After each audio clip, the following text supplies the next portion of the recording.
इतने गोरे हैं कि कपूर जैसे सफेद सफेद होता है, वैसे भोले बाबा है। करुणा के अवतार है, करुणा इतनी भरी हुई है। जब भोले बाबा ने सुना तो ब्रह्मा जी ने कहा, भाई देवता आपसे कुछ प्रार्थना लेकर के आए हैं, अपनी प्रार्थना सुन लीजिए। कहा बताइए। सबसे पहले भृगु ऋषि आए, कहा महाराज हमारी दाढ़ी गायब हो गई है। तो कहा तो हम क्या करें? कहा दाढ़ी हमको बड़ी प्रिय थी, जैसे किसी को मोछे प्रिय होती है, उसकी मोछे मुड़ जाए तो बड़ा खराब लगता है। हमारी दाढ़ी गायब है, हमको बड़ा खराब लग रहा है।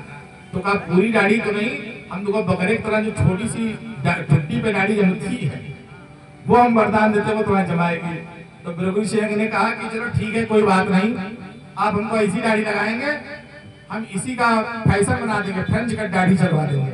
तो आजकल लोग देखो बकरा इतना फ्रेंच कट लगाए घुमा करते हैं। भृगु ऋषि वाला मॉडल है वो, कलयुगी मॉडल।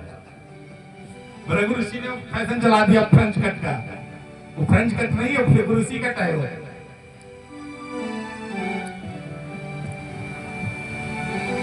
जो पूषा देवता थे उन्होंने कहा महाराज हमारी तो चापे ही मुक्का पड़ा था, टूट करके बाहर गिरी थी, हम तो कुछ खाने की योग्य भी नहीं रह गए, क्या करें? तो भोले बाबा ने कहा कि हंसी आ गई भोले बाबा को। कहा तो तुम ऐसा करो, सेतुआ घोल घोल पियो, चापे नहीं है, सेतुआ निकल जाओगे। कहा नहीं महाराज एक दो दान तो दे दो। कहा नहीं, अब तुम सेतुए पियो, सेतुआ पीने वाली तुम्हारी उम्र है। जो भक्त देवता थे उनकी आंखें नोच ली गई थी। उन्होंने कहा महाराज हम तो अंधे हो गए, हम क्या करें? तो कहा तुम डायरेक्ट नहीं देख पाओगे, तुम्हारे जो दूसरे देवता है मित्र, तुम उनकी आंखों से देखोगे। ऐसे सबको संतुष्ट करके भोले बाबा ने भेज दिया। और भोले बाबा फिर माता सती को लेने गए। फिर आगे की कथा है कि भगवान विष्णु ने उनके खंड कर दिए, 51 खंड, जहां जहां पर गिरे वहां पर शक्तिपीठों की स्थापना हो गई। बोलो सती मैया की जय। कभी कहीं स्थान पे जाएं तो माता सती दर्शन जरूर करें। हर जगह पर कहीं ना कहीं पर स्थान है माता सती का। इस बार हम वृंदावन गए तो हमको पता चला कि माता सती का स्थान वृंदावन में भी एक है, कात्यायनी माता। तो हम वहां पर स्पेशली दर्शन करने गए। हमने कहा ये स्थान पे दर्शन करना जरूरी है।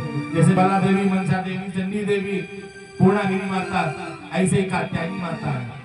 और ये वही कात्यायनी माता है जिन्होंने प्रसन्न होकर के कन्हैया को, गोविंद को, गोपियों को समर्पित कर दिया था। ऐसी कात्यायनी माता की जय हो। जय।